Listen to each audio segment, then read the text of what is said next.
या हम लोग इस तरह से चल रहे हैं रूल के अनुसार, क्योंकि जो थ्योरम्स हमने पढ़ा है ए सिमिलैरिटी का, तो उसको हम यूज करना है हमें, इसलिए इस तरह का चीज हम लोग चलेंगे। तो हम लोग देखिए, angle P is equal to angle S alternate angle, angle Q is equal to angle R alternate angle, और angle POQ is equal to angle ROS vertically.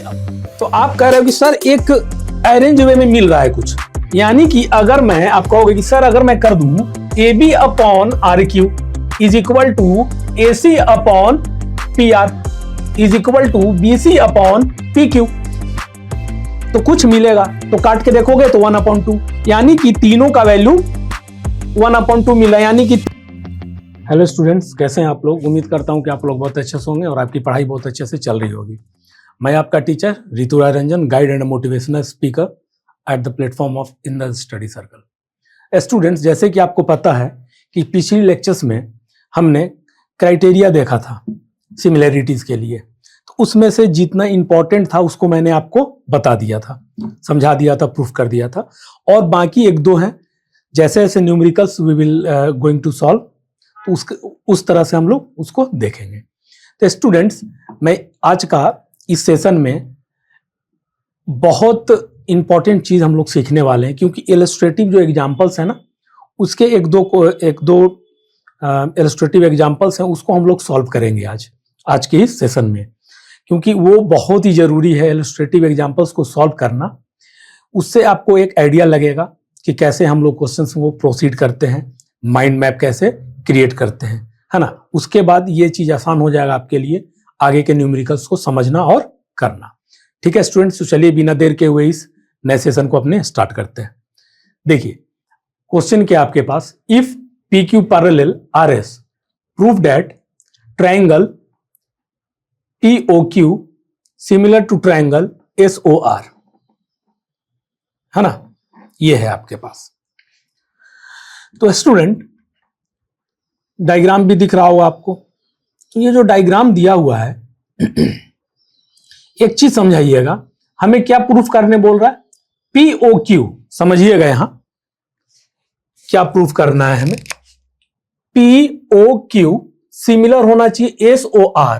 SOR मतलब ये जो ट्रायंगल है और ये जो ट्रायंगल है सिमिलर होना है, मतलब प्रूफ करना है हमें, है ना। तो देखिए गिवन क्या है, एक माइंड मैप क्रिएट करेंगे। गिवन PQ पैरेलल RS है, PQ जो है RS के गिवन है पैरेलल। तो जब पैरेलल है स्टूडेंट, तो एक चीज बताइए, हो सकता है कि ये एंगल इक्वल हो जाए। आप बोलोगे यस सर, अल्टरनेट एंगल है ये वाला, है ना, अल्टरनेट एंगल जेड बन रहा है ना, बोलिए सॉरी, यहां और यहां ये दोनों एंगल जो होगा, इसका नहीं है। देखिए ये और ये जेड बन रहा है, अल्टरनेट एंगल ये हुआ। Angle P is equal to angle S, मतलब एक माइंड मैप बता रहा हूं आपको। एंगल P एंगल S के बराबर अल्टरनेट एंगल, ठीक है। एंगल Q एंगल R के बराबर अल्टरनेट एंगल। तो कब ये कह सकते हैं हम अल्टरनेट एंगल? तो आप बोलोगे सर क्योंकि PQ पैरेलल RS दिया हुआ है। बिल्कुल, PQ पैरेलल RS दिया हुआ है, अगर पैरेलल लाइन दिया हुआ तो अल्टरनेट एंगल इक्वल कह सकते हैं दोनों ट्रायंगल का। बिल्कुल। अब एक चीज बताइए, फिर ये तो इसके इक्वल हो गया ना। तो स्टूडेंट, क्या ये इसके इक्वल हो जाएगा? तो आप बोलोगे yes sir, vertically opposite angle, ठीक है। एक तो ये हुआ, दूसरा और क्या हो सकता है कि आपको पता है स्टूडेंट, चाहे POQ ट्रायंगल का बात करें या ROS का बात करें, ट्रायंगल का सम क्या होता है? इंटीरियर एंगल ट्रायंगल का जो सम होता है 180 होता है सम, ठीक है, 180 सम होता है ना। तो मैं ये इसलिए बता रहा हूं आपको कि अगर किसी भी दो ट्रायंगल का दो एंगल आपस में इक्वल हो गया है, तो तीसरा एंगल अपने आप इक्वल हो जाएगा। ये हमने पढ़ा भी है ये। तो आप मान लो, यहां पे मैं आपको बता देता हूं कि मान लो ये आपको 40 है, मान लेते हैं 40, इसको मान लेते हैं 40, समझाने के लिए बोल रहा हूं, इसको मान लेते हैं हम 60। तो ये इसके इक्वल है, ये इसके इक्वल है, ये भी 40 और ये भी 60 अल्टरनेट एंगल से, अगर PQ पैरेलल गिवन है तो ये बोल दिए हम।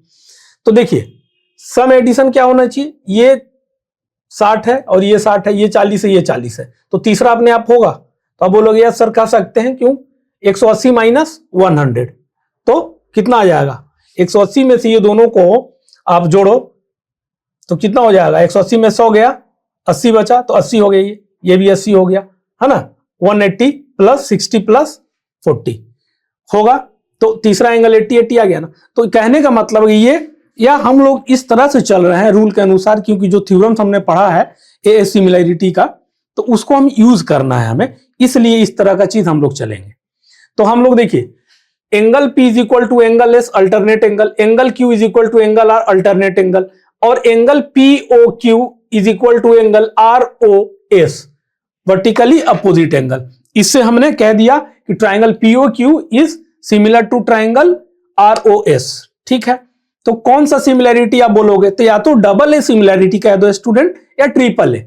अब मैं क्लास लेक्चर में भी आपको बताया हूं कि डबल ए का मतलब क्या हो जाता है? तीसरा एंगल आपस में अपने आप इक्वल हो जाएगा ऑटोमेटिकली, इसलिए डबल ए सिमिलैरिटी बोल देते हैं उसको, ट्रिपल ए नहीं बोलते, या कहीं कहीं ट्रिपल ए बोल दिया जाता है। तो हम डबल ए भी बोलेंगे तो भी समझ में आएगा कि अच्छा तीसरा एंगल तो अपने आप इक्वल होगा, तो ट्रिपल ए सिमिलैरिटी कह सकते हैं या डबल ए सिमिलैरिटी कह सकते हैं। Are you getting my point students? चलिए इसको सॉल्व कीजिए। देखिए यहां पे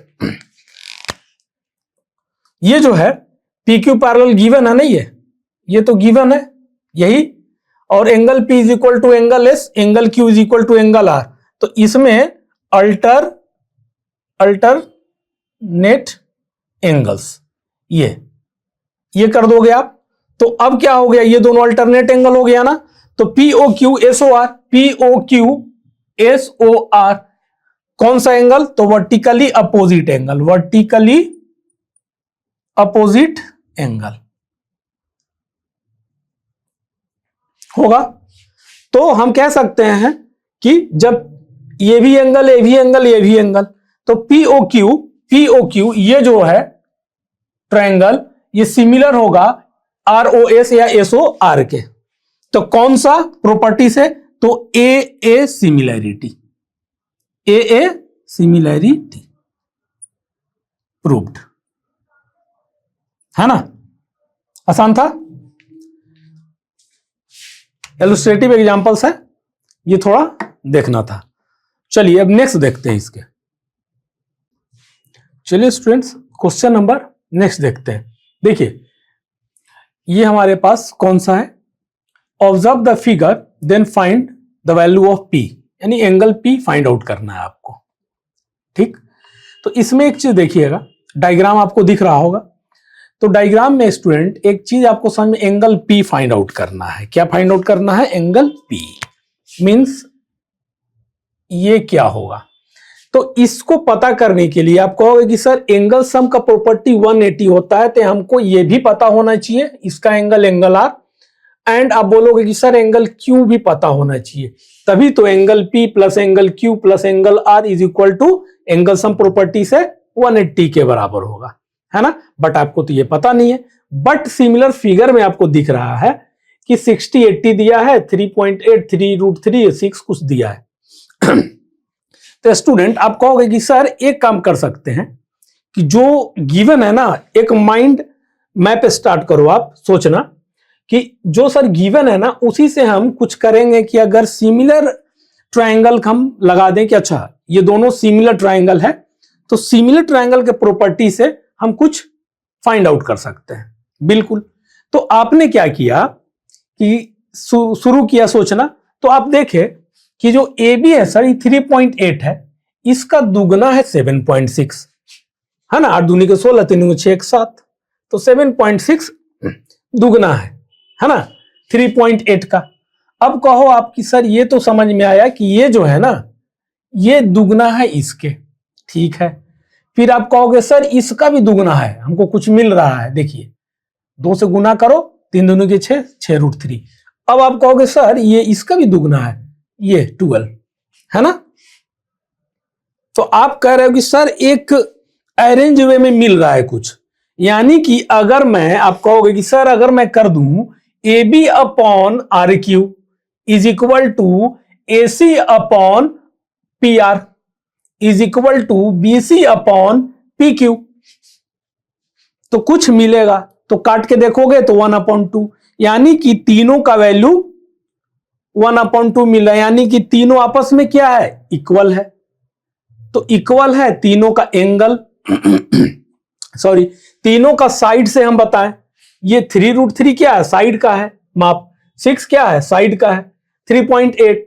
इस तरह से कौन सा प्रॉपर्टी से ये दोनों सिमिलर हो जाएगा, ABC similar to triangle PQR या PRQ, जो भी सिमिलर हो जाएगा। सिमिलर होगा तो हम क्या कह सकते हैं कि उसका जो कॉरस्पॉन्डिंग एंगल होगा ना सर, वो आपस में इक्वल हो जाएगा, है ना। तो एक माइंड मैप आपने क्रिएट किया। अब इसको देखिए कितना आसानी से अब सॉल्व होगा ये। चलिए इसको सॉल्व करते हैं। देखिए यहां पे मैंने क्या लिखा, ट्राइंगल एबीसी PRQ या PQR कर लो, PQR, है ना, ये हो गया। अब देखिए स्टूडेंट, AB अपॉन RQ या QR is equal to AC upon PR is equal to BC upon PQ। हमने अभी जस्ट देखा जब माइंड मैप क्रिएट कर रहे थे कि ये इसके दुगना है। तो मैंने कॉरस्पॉन्डिंग साइड्स की हम बात कर रहे हैं स्टूडेंट्स। ऐसा नहीं होने वाला कि AB मैं कर दूं PRK और BC कर दूं RQ के, नहीं। मैं इसलिए जा रहा हूं कि 3.8 का दुगना कौन सा है, 7.6, यानी कि RQ साइड आएगा, AB के RQ साइड आएगा, 6 into 2 becomes 12, तो BC के कॉरस्पॉन्डिंग PQ आएगा, है ना, ये दुगना है इसके, तो AC के कॉरस्पॉन्डिंग PR आएगा। इस तरह से हमने आपको बार बार पिछले लेक्चर्स में बताया है। और जो भी नए बच्चों जुड़े हो, this is my heartly request to you all कि पहले जाइए, है ना, link is given in description box, जाकर के वहां जितना पहले का लेक्चर्स है गो थ्रू होइए, देखिए एक अरेंज वे में, then come here, you will understand a point size things also, है ना। तो ये चीज आपको समझ में आया, है ना। तो अब बताइए हमको यहां पे आपको क्या मिला, साइड्स। तो आप कहोगे कि सर वैल्यू पहले आप लिख दो। देखिए वैल्यू मैंने लिखा 3.8, ये कैंसिल होगा 2 टाइम्स में, होगा ना, ये 2 बार में, 6 दूनी के 12। तो स्टूडेंट लास्टली आपको क्या मिला, देखिए AB upon RQ is equal to AC upon PR is equal to BC upon PQ is equal to 1/2। ये वाला मिला ना आपको, तो आप बोलोगे यस सर ये तो मिल गया, यानी कि ये साइड्स का जो रेशियो है, जो प्रोपोर्शन है, वो आपस में इक्वल है। It means that now we can say that triangle ABC similar to triangle PQR, ये बोलेंगे। अब जब सिमिलर हो जाएगा तो क्या होगा स्टूडेंट, एंगल इक्वल। तो कौन सा एंगल इक्वल, तो आप बोलोगे सर कॉरस्पॉन्डिंग एंगल की बात करेंगे। अगर साइड की हम बात करते हैं तो कॉरस्पॉन्डिंग साइड्स की बात करेंगे।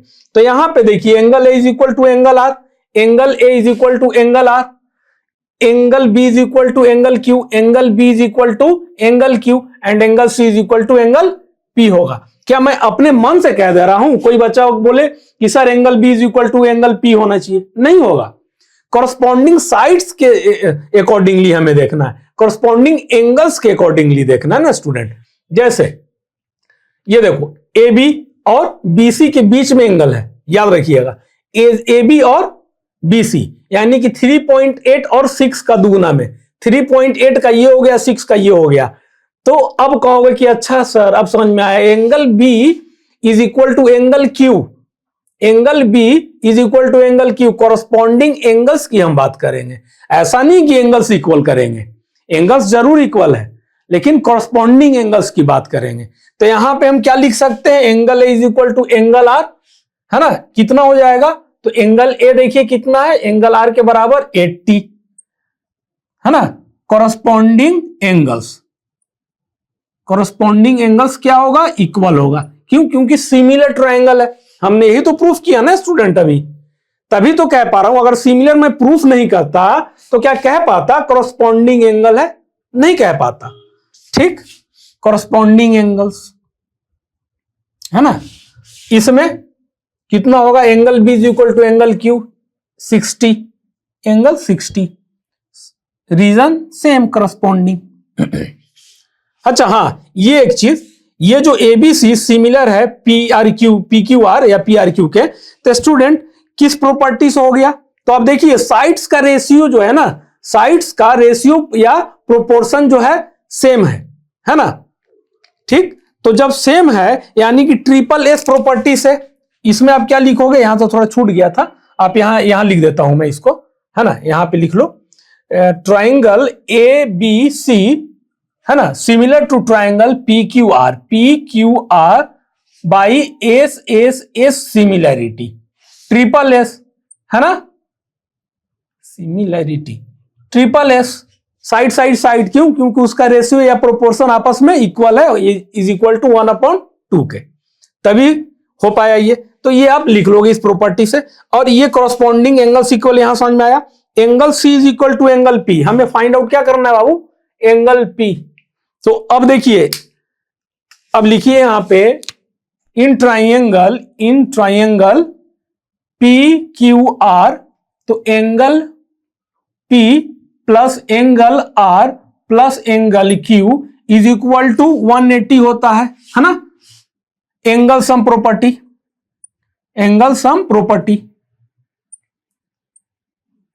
ठीक है student, are you getting my point? तो एंगल P फाइंड आउट करना है, तो एंगल P प्लस, अब एंगल R क्या हो गया? एंगल R कहां है? ये है एंगल R, यहां से वैल्यू निकालिए, 80 है, यहां रख दीजिए 80, है ना? प्लस में एंगल Q का देखिए 60 है, रख दीजिए यहां वैल्यू, इज इक्वल टू बाबू 180, एंगल सम प्रॉपर्टी से। अब एंगल P प्लस 60 कितना हो जाएगा? 140, है ना, इज इक्वल टू 180। तो angle P is equal to 180 degree minus 140 degree, तो एंगल P का वैल्यू स्टूडेंट कितना आ जाएगा? 40 degree. Answer. Are you getting my point? था कुछ था नहीं, केवल ये समझना था कि साइड्स का रेशियो हमने इक्वल किया। क्यों किया? अगर साइड्स का रेशियो जब इक्वल हो गया, उससे हम सिमिलर बोल देंगे दोनों ट्राइंगल को, और जब दोनों ट्राइंगल के स्टूडेंट सिमिलर बोल देंगे तो कॉरस्पॉन्डिंग एंगल्स या कॉरस्पॉन्डिंग साइड्स उसका इक्वल होगा। वहां से हमने अपना तैयार कर लिया कि क्या फाइंड आउट करना है, और लास्ट में एंगल P फाइंड आउट करना था, तो एंगल सम प्रॉपर्टी का यूज कर दिया, है ना? समझ में आया? ठीक, सिमिलर प्रूफ किए, क्यों? क्योंकि मुझे लग रहा था कि दुगना है, 1/2 आ रहा है रेशियो में, तीनों साइड्स का रेशियो प्रोपोर्शन जो है सेम है, बाई ट्रिपल एस सिमिलैरिटी से सिमिलर हो जाएगा दोनों ट्राइंगल एक दूसरे के, तो हमें मिल गया।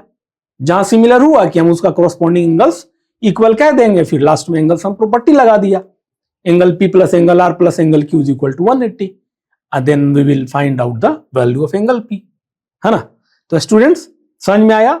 अब क्या है, नेक्स्ट जो लेक्चर होगा हमारा, एक्सरसाइज में हम लोग देखेंगे एक एक चीज, जो भी और भी बारीकियां जो है उसको समझेंगे, क्योंकि जब तक आप न्यूमेरिकल्स नहीं करेंगे, खुद से नहीं करेंगे, आपको नहीं समझ में आएगा। तो this is my heartly request to you all students कि आप क्या कीजिए, खुद से आप जरूर सॉल्व कीजिए, हो या ना हो, आई विल, है ना, give you solution, but you will have to try yourself at least. ठीक है स्टूडेंट्स, थैंक यू। आज का लेक्चर हमारा यहीं तक, फिर मिलते हैं meet you soon in the next class, तब तक के लिए बाय।